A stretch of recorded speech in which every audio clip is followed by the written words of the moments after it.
उनको पता चला कि मैंने वो वीडियो बनाई तो उन्होंने पहले मुझे कहा कि आप बोलो ये झूठ है मीडिया के सामने, मैंने मना कर दिया।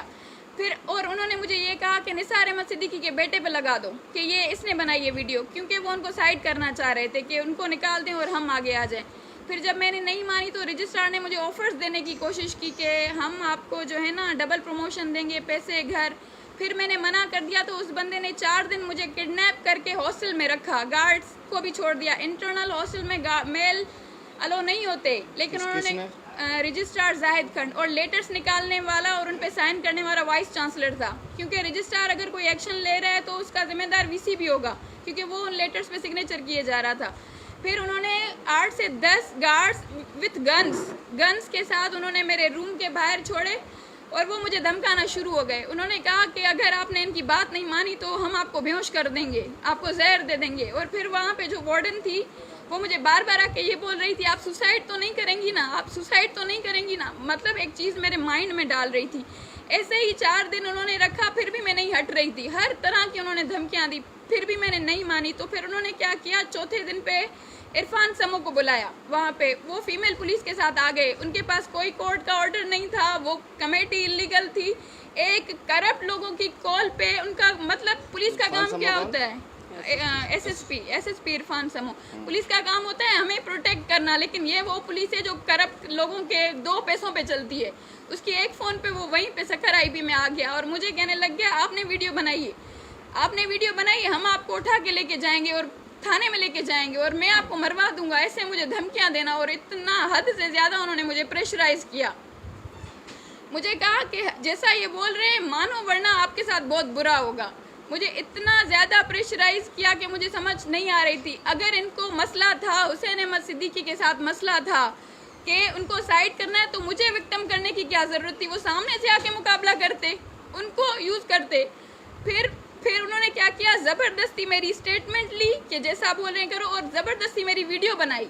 मैंने उनको इतना मना किया, उनकी कमेटी में 2 फीमेल्स भी थी, मैंने कहा मैम देखें मेरा वीडियो नहीं बनाएं, आपने जैसा बोला मैंने लिख दिया, ठीक है ना, एटलीस्ट मेरी वीडियो नहीं बनाए। फिर उन्होंने क्या किया, चौथे दिन पे KTN न्यूज़ के एंकर जान मोहम्मद, जो रजिस्ट्रार के कॉल पे आ जाते हैं झूठी न्यूज़ देने के लिए, इन लोगों को प्रमोट, बात ना कीजिए, आप अपनी बात कीजिए। ओके।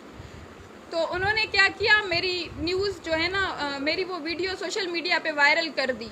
उसके बाद चौथे दिन पे मुझे छोड़ दिया। मैं घर गई तो उन्होंने बाहर से बोल दिया कि ये वीडियो झूठी थी और उनको करवाने वाला हुसैन अहमद सिद्दीकी था, गाइड करने वाला। जैसे ही मैं वापस आई तो उन्होंने मेरे फादर को अप्रोच करने की कोशिश की कि इस लड़की को बाहर नहीं निकालना। लेकिन 2 दिन के बाद मैं मतलब प्रेस क्लब गई सच्चाई बताने के लिए। मैंने एक प्रेस कॉन्फ्रेंस की, मैंने जहाँ पे सब कुछ सच बताया कि क्या क्या हुआ मेरे साथ। मुझसे ज़बरदस्ती स्टेटमेंट ली गई, मुझे धमकियाँ दी गई।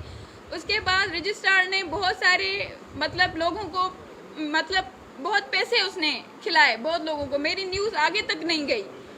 उसके बाद उसने क्या किया, मुझे डराने के लिए उसने कहा ये SP से भी नहीं डर रही, तो उसने मुझे डराने के लिए, उसके कुछ लोग थे FIA में, उनको बोला इसके ऊपर कंप्लेंट करो ताकि ये डर जाए और जैसा मैं बोलूँ वो करे। उसके कुछ लोग थे, उन्होंने मुझे, मेरे घर पे लेटर तक नहीं आया था, उन्होंने एक पिक्चर भेजी थी मेरे भाई के फ़ोन पे कि इसके खिलाफ़ कंप्लेंट हुई है।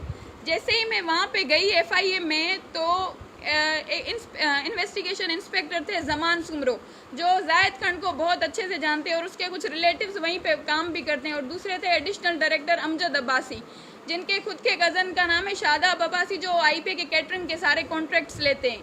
तो मैं जैसे ही गई, किसी ने मुझे ये नहीं बोला if you are right we will help you, नहीं, वो सब यही बोल रहे थे कि आपने वीडियो बनाई है, आप जेल जाएंगे, आपके साथ आपकी FIR कट होगी, आप मरेंगे, आप अपनी जान छुड़ाओ, किसी और पे लगाओ।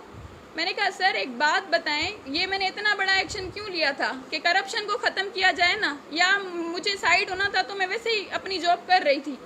फिर उन्होंने फिर से मतलब कंटिन्यूस मुझे 1.5 घंटा उन्होंने प्रेशराइज करने की कोशिश की। मैंने अपनी स्टेटमेंट दी और मैं चली गई। फिर उसके बाद क्या हुआ कि मुझे लगा कि ये फेयर नहीं है, ये लोग मिले हुए सारे। फिर मैंने DG को ईमेल की और एडिशनल डायरेक्टर्स को, बहुत लोगों को ईमेल की वहाँ पे। फिर मेरी इंक्वायरी दोबारा हुई। उसके बाद जो रिपोर्ट आई है तो वो रिपोर्ट भी नहीं दे रहे, क्योंकि वो उनके अगेंस्ट जा रही है, जो उन्होंने बोला था वैसा कुछ भी नहीं है। उसके बाद अब ये धमकियां दे रहे हैं कि आपको मरवा देंगे। फिर मैं कराची गई तो मैंने कराची में कंप्लेंट करने की कोशिश की कि मेरी वीडियो ज़बरदस्ती बनाई गई है, उस पर एक्शन लें।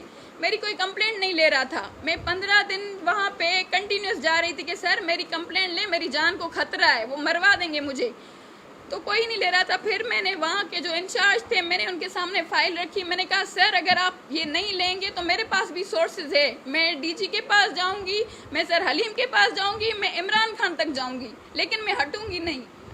तो वो मुझे कहने लगे आप मुझे धमकियाँ दे रही हैं। मैंने कहा सर धमकियाँ नहीं दे रही, मैं आपको समझा रही हूँ कि मेरी कंडीशन को समझे, मैं हटूँगी नहीं।